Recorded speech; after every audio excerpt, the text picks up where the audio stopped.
What's going on YouTube? It's TH back again with another video and coming back at you with some updated NFL power rankings. We're getting pretty close to the end of the season, so these are slowly but surely starting to become more and more final, which puts me in a sad place. But had another great week of football. Let's go ahead and talk about who I have moving up and who I have moving down this week. Starting with the Panthers, they stay at 32. I mean, no real surprise here. I mean, we don't need to spend a whole lot of time on these teams here at the bottom.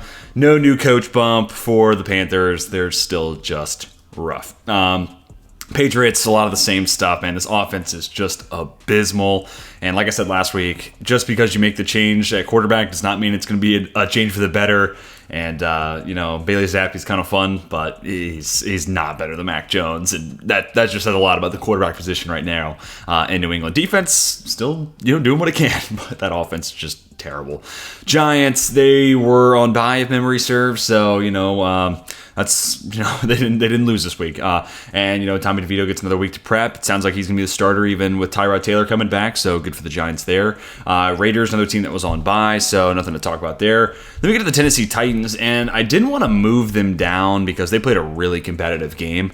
Derrick Henry looked really good. Will Levis with a couple of big-time throws. I know the completion percentage isn't crazy, but that's kind of been the Will Levis experience. When he connects big, and everything else is just kind of like meh at best. But he's also not losing games for the Titans, keeping them competitive. And, you can see this dude is just like fearless. He's like one of these quarterbacks that I really like to watch because even when he fumbles, he's like one of the first guys to go after the ball on the ground, right? And like he's, diving for a first down, turning it into a helicopter. So, all that stuff's still true. They just got to clean up that secondary, man. They're just not winning a whole lot of one-on-ones. And, the longer that game went on, the more Gardner Minshew was tearing him up and the more Michael Pittman was one of those one-on-ones. Alec Pierce, we'll talk about the Colts in a little bit, but yeah, that secondary is just rough right now in Tennessee. So is the offensive line. The offensive line, when you're giving up 2 sacks each to Simpson, Ebukam, and Kwity Paye, that's a sign of where the Titans are at right now. Commanders are down 2 spots. I mean, another one of the worst teams in the league, dude. There's just as much as I thought maybe there's gonna be a defensive bump, move on from Del Rio and the DB's coach. Okay, maybe they'll play okay against the Dolphins. No, single coverage with Tyreek Hill. He has 2 catches for 60-plus yards in the first, quarter, in the first half, 2 75-plus yard bombs, whatever they were. I was playing them this week in fantasy, my main league, but I still got the W, so that's all that matters. But, I don't know what that game plan was, and that offense is just too much for, Washington's offense, to keep up with. Then Brian Robinson gets hurt, so, yeah, just another bad day for the Commanders. They should be aiming for as high a draft pick as possible.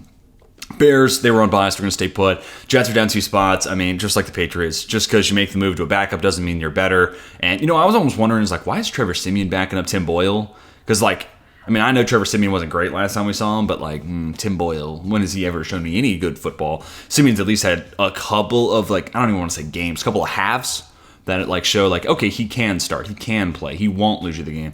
But all options are terrible. And really, I look at Flacco this week and I'm like, dude, that dude can spin it. And we'll talk about the Browns later on, but it's could the Jets not have made that call and brought him right back? Could they not have made a move at the deadline for Jacoby Brissett, Andy Dalton, any of these other veteran quarterbacks that are backups elsewhere? It makes you wonder. Because rolling out with Zach Wilson and then his backups has obviously ruined the season for the Jets. And makes you wonder why even rush Rodgers back. Cardinals up 3 spots, man. The Cardinals against the Steelers, it's kind of like a fake upset. It is because of records and whatnot, and even just the line beforehand. 5.5 points is what we talked about in the hurry up offense. I said on that show, it was way too many points. There's no reason Pittsburgh should be favored that much against Arizona, especially when you consider the QB dispense. The difference in quarterback play, and that disparity only grew larger once you insert Mitchell Trubisky into the game. Pittsburgh moved the ball well, a lot of good yardage, just didn't finish drives, and turnovers are still kind of plaguing this team. And honestly, this is one of the weird games where it's they just didn't. I don't know if it's they didn't feel prepared, they just couldn't execute. This was one of the rougher games to watch from a Mike Tomlin standpoint because it's man. I think Jonathan Gannon outcoached us. That's kind of wild to say.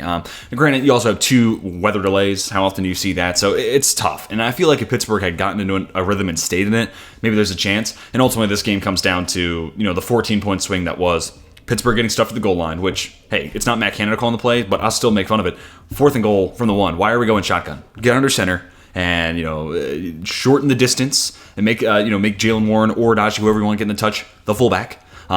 Or just line them up closer to the QB, or just do a QB sneak. It's not that hard. I don't know. Going to the shotgun to me almost never works. So I don't know why that was the playing call. It just funnels the run in one specific direction, so the defense is keen to it, and then the Cardinals get points back the other way. So we'll go ahead and skip past the Steelers since we get there, just because it was an abysmal game. I don't really want to talk about it as a Steelers fan, but it really came down to that drive. That was the momentum swinger. Then you get the second rain delay.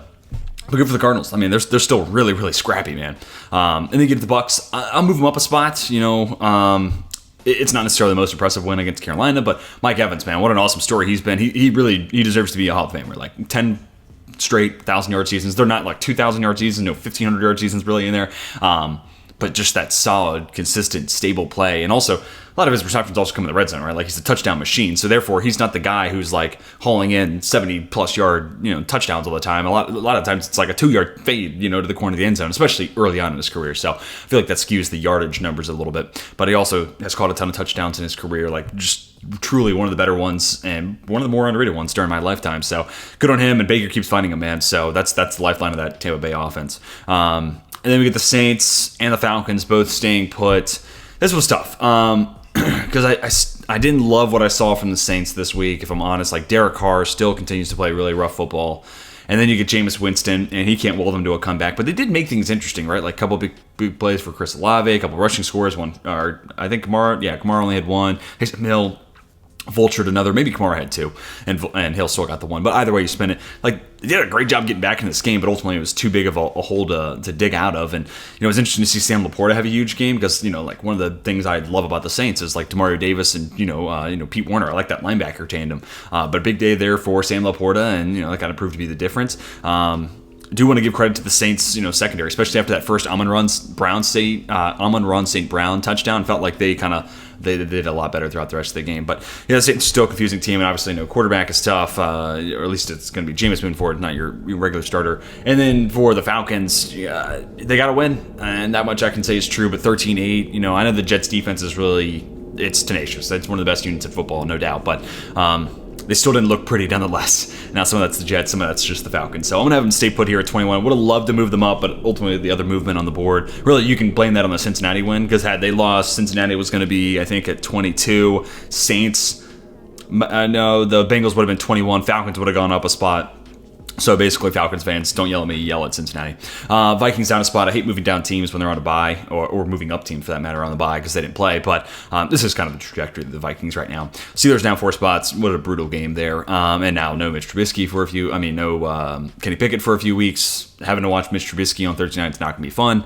Colts up 2 spots, man. Like, Shane Steichen Coach of the Year campaign continues, and kind of where like Kevin O'Connell and the Vikings have unfortunately kind of fallen off, and that kind of ruins KOC's campaign. I think Shane Steichen's case has just grown more and more advantageous, right? Like it's only expanded in his case for it. And man, Gardner Minshew played a really solid game. This is not a game where the Colts dominated on the ground. Like, Tennessee's run defense showed up and they played a really good game. This was Gardner Minshew. This was Alec Pierce. He had one game like this last year where he just goes bananas. First 100 career receiving yard game for Pierce. Good to finally see something out of him. And then Michael Pittman is truly one of the better receivers and one of the more underrated receivers in the NFL. And man, what a game. And then of course, really this comes down to the 2 block punts. And for good reason. I hate seeing people lose their job, but the Titans fire their special team coordinator the next day. Back-to-back block punts is insane. I probably will never see that again in my lifetime. So I'm trying to bask in that one-time, statistical anomaly while I can. So but big win there for the Colts, and they keep a playoff case alive. Like that was a tough one to steal on the road. AFC, divisional games are always weird, and for the Colts to steal that one keeps their playoff hopes that much stronger.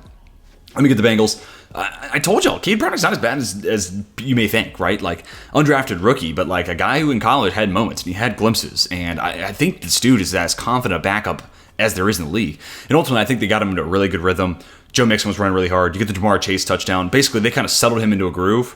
And from that point on, it's hard to take a quarterback out of rhythm, out of the offense. And, it's that same type of, rhythm and groove that Joe Burrow was in against the 49ers. And they, tore up San Francisco, who, spoiler alert, it's going to be at number 1 in here in these power rankings. So, that's the power of like a good offensive scheme and a good week of game planning and a good week of practice, even for a guy who's a backup. So Cade did a really good job executing what they wanted to do, and they got a lot of help from guys around him, like Jamar Chase, like Joe Mixon. The defense, gave up a lot of points, but ultimately made just enough plays, right? And then Evan McPherson walk-on field goal.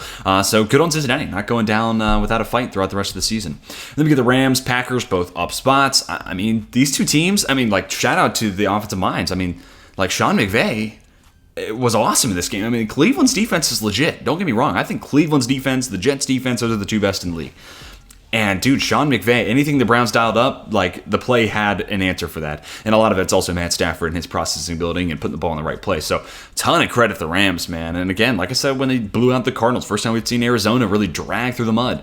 This team's fully healthy with a Kyron Williams, Puka Nacua, who did leave that game, AC joint sprain. So we'll see if that sidelines him. But then throw Cooper Kupp and Tyler Higbee in that mix. When they have that full offensive, arsenal healthy, it's a scary team. But Sean McVay's as hot a play caller there is right now, which, I mean, doesn't surprise anybody, but he's really doing a lot of great work right now. And the same could be said about Matt LaFleur. Like, this isn't Rodgers' offense anymore. This is Matt LaFleur's offense. And over the last month, Jordan Love has figured out how to become more accurate. Like, and Christian Watson's coming down with contested catches. And, everything else is kind of falling into place despite not having Aaron Jones. I think this team only gets better once he gets back in the lineup, specifically with his pass catching ability. So this team is just kind of, taking their lumps, swallowed the pills, and just gotten better over the course of the season. Over the last month, really, we've kind of really seen it come to fruition. They're 6-6. They're in the playoff, window right now, and I think right now, I think they deserve to be a playoff team, right? And I mean, this defense, the pass rush has been awesome, but Valentine, I don't think are great, but they've been doing enough to hold it down. And this team only gets that much better when they add at his best, top 5 corner in the league, easy, and Jair Alexander. Like, this team's only going to get better once he gets back. So, man, if Love keeps this up, man, ton of credit has to go to Matt LaFleur, give him a Coach of the Year case. And, yeah, I think if he keeps it up, then the Packers may find themselves playing some postseason football. Then we get the Chargers. They're staying put at 14. Like, they covered a 6 points or 5.5 point spread by winning 6-0. I don't know if I should be proud of that or, like, disappointed in that. I will say I think New England's offense was more hampered by the rain just because Bailey Zappi's arm versus Justin Herbert. I think you feel that a little bit more. And, Keenan Allen's solid game. Eckler was pretty quiet, but, like, I think I think the Chargers didn't play a terrible offensive game, but it was definitely one of the weaker ones, and they just couldn't finish drives. And then, you have to give credit to New England. And really, this is a total fluke when it comes to a Chargers defensive showing. This is not like a true shutout for Brandon Staley. It's criminal. There have been way stronger defensive showings that did not end up being a shutout, but this one was just because rain plus Bailey Zappi equals no points, So I guess credit to the Chargers. I'll keep them at 14, whatever. Browns are down a spot.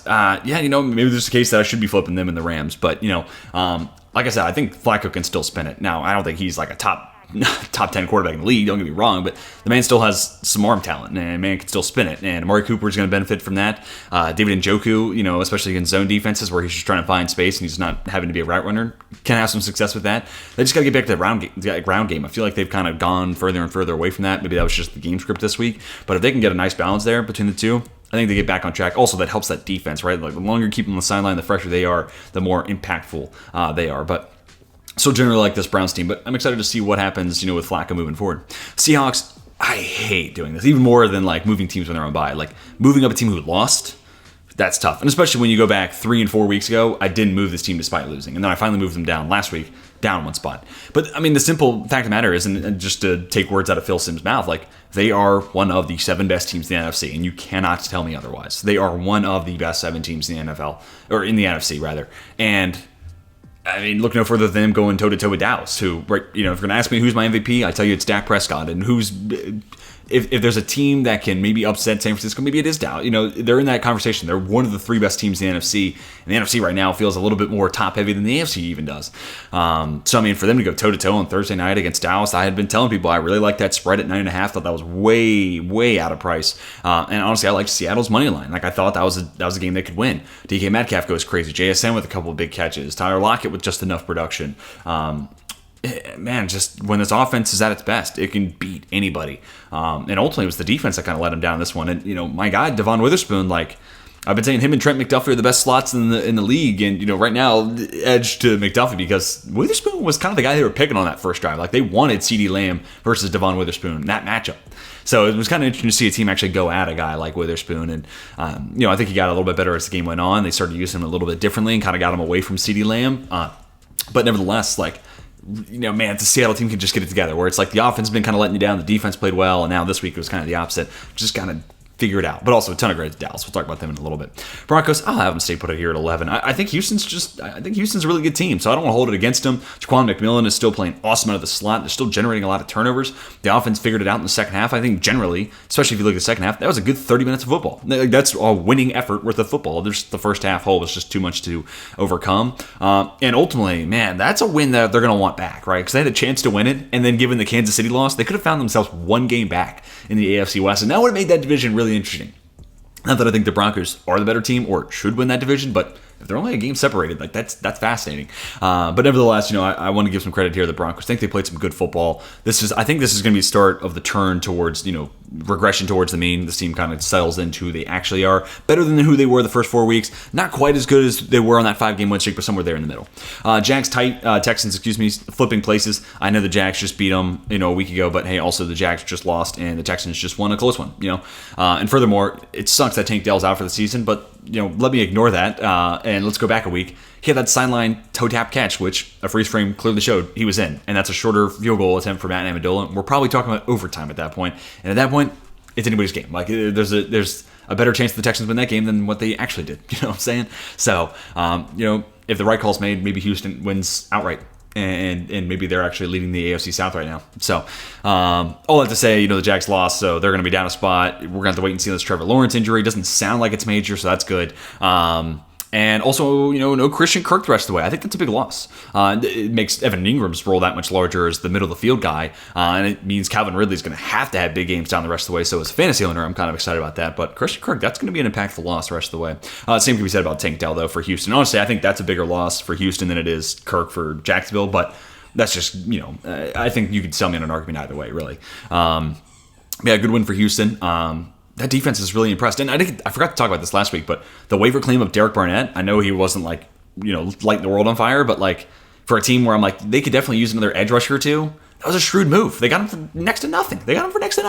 And, Will Anderson's playing well. Jonathan Grenard's, I think, been pretty impressive this year. And now you just got a veteran guy who's been in the playoffs, won a Super Bowl, and he's just the third guy. And then they just got Kerry Hyder off of I think it was the Niners practice squad, D'Amico Ryan's connection. Now they have a 4-man rotation of guys and guys that are pretty good. And I think, Grenard and Will Anderson still should see a majority of the field at edge, but rotating in Hyder and Barnett, who can still be productive guys and, limited roles, that's awesome. And I just love how shrewd of a move that is. And for a team that I think can be kind of, Bengals-esque from 2 years ago and make some noise in the postseason, those are moves that we may look back at and be like, hey, it didn't steal headlines at the time, but they became impactful additions. And that's kind of what I'm anticipating moving forward. All right, let's get on the top 8.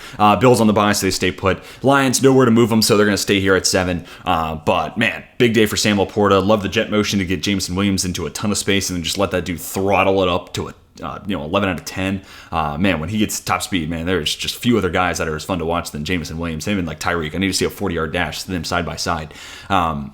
And ultimately, Jared Goff played a really clean game, but also they kept him, clean in a pocket standpoint too, and that's part of why I bet Lions -4. I was like, Granderson's had a good year there for New Orleans. There's a couple other guys that are okay, but I don't think they're going to be able to get pass rush on the Lions, and they didn't. And Goff was able to pick the Saints defense apart because of that. Dolphins, they're going to stay put at 6, but the offense is as expected. Tyreek Hill got a case to win MVP. Like I said earlier, I'd go Dak, but he's on pace for the first 2,000-yard season, and he's doing it while being on pace for playing less snaps than Megatron in his record-setting season.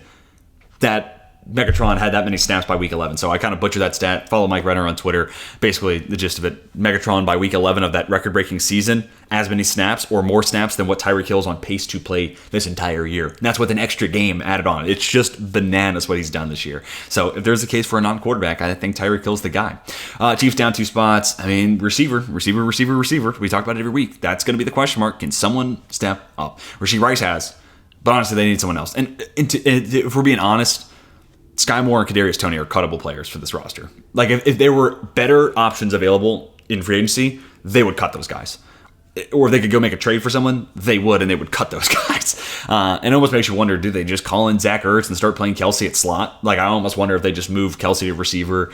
Ertz is kind of the veteran addition, let him work the middle of the field. I don't know, but it's also taking Kelsey out of the middle of the field and maybe messing up his chemistry with Mahomes on those option routes. So I don't know. I don't know if there's an option to make this any better. I think that the Chiefs had basically made their bed and now they have to sleep in it. So that's tough because I don't want to see Mahomes waste a year in his prime. But Feels like we are. The defense is still awesome. I still love that unit, but it's going to come down to playmakers, and I think that's what's going to keep Kansas City out of the Super Bowl this year, honestly. And then we get to the Ravens. So, yeah, first week that I've had the Chiefs not be the top AFC team, and, the Dolphins are hot on their heels. Like, I know they lost to Kansas City in London, but Miami also had a chance to steal that one late. So they get a chance to do it over again. I would love to see that head-to-head. But the Ravens, man, on bye, but, yeah, I mean, just playing really good football right now, and I just love what Mike Macdonald's done with that defense, and I feel like they don't have a man press receiver, like a guy who can beat man press, but they got a guy who can help out in any other situation, which is awesome. I do wish this team still had Mark Andrews, because that feels like a loss they're going to feel with some time. Then we get Cowboys up 2 spots, man. They've been hot, and I think some of the numbers during this win streak are a little unsustainable. So I think there is potential regression for mean. And look, the 2 teams above them, they're 0-2 against. That's what it's come down to Dallas. Them blowing out. Them coming from behind and winning a shootout against Seattle is awesome. It's great for Thursday Night Football, finally get a good game. But when you're talking about Super Bowl contention, until we see Dallas beat Philadelphia and San Francisco, I think most people just can't take them seriously. I still do, but I think most people would be like, until they beat the 49ers, they're going to lose. Like, until I see it, I believe the 49ers are going to beat them. And for good reason, because that takes us into number 1 and 2. Because I think Dallas is playing good, and man, I can't wait to see them play Philadelphia next week, but Philly and San Francisco, what should have been the game of the week, and I talked about it on the hurry up offense. If this becomes a blowout, I'm going to be kind of disappointed, and that I was for middle of the day on Sunday. But man, San Francisco, you see what they can do, and I think Cincinnati, when Burrow is healthy, and like you saw that in the Cincy San Francisco game, like Cincy, their single best game. Like if you got 100% the best output from everyone on that roster, I think that's the team that can play the best game of anybody in the league. And then San Francisco is right behind them. And now with Burrow out for the season, honestly, even with that, it's 1A, 1B, because they just kind of do it in different ways. But now with Burrow down, like the team that plays, if they play 100% their best game, everyone's balling out, is San Francisco. And it's not even close, really. And that's kind of what we saw, man. Like, that was a statement W on the road. And man, Debo, big game. CMC's productive. Ayuk with a couple timely catches. You get Kittle involved. Like this is San Francisco at their full power. Now, I know the Eagles aren't exactly 100%. Lane Johnson's having to power through and playing that game. Hurts has had the knee injury all year. I know. And it really comes down to what happens in the postseason. But I know this felt good for San Francisco after having to play the rest of that playoff game last year with Christian McCaffrey to, maybe set the record straight in their eyes. So, man, it just makes me excited for the postseason, because if I get to see San Francisco, Philadelphia again, I'm totally here for that. And the way Dallas is playing, man, I can't wait to see them play Philly this week, and I can't wait to see them if they get another chance at San Francisco. And then a lot of questions to be figured out in the AFC. It feels like they really don't have a top dog right now. It feels like, this is crazy to say because nobody would have said this before the season. It feels like the NFC is the better conference right now, which, again, nobody would have said coming into the season. But guys, anyways, long tangent aside, let's hear your thoughts down below in the comment section. Who's too high? Who's too low? Who's your favorite team? And where should they be in these power rankings? Love to hear all your thoughts on my thoughts, as well as Week 13 of the NFL season. If you guys enjoyed, hit that like button. It seriously helps me and the channel out a ton. Subscribe if you're new to the channel. We're getting really close to 3,000 subscribers. Everybody who hits that sub button really helps out a ton there too. So until next time, my name's Teach, and I'm signing off.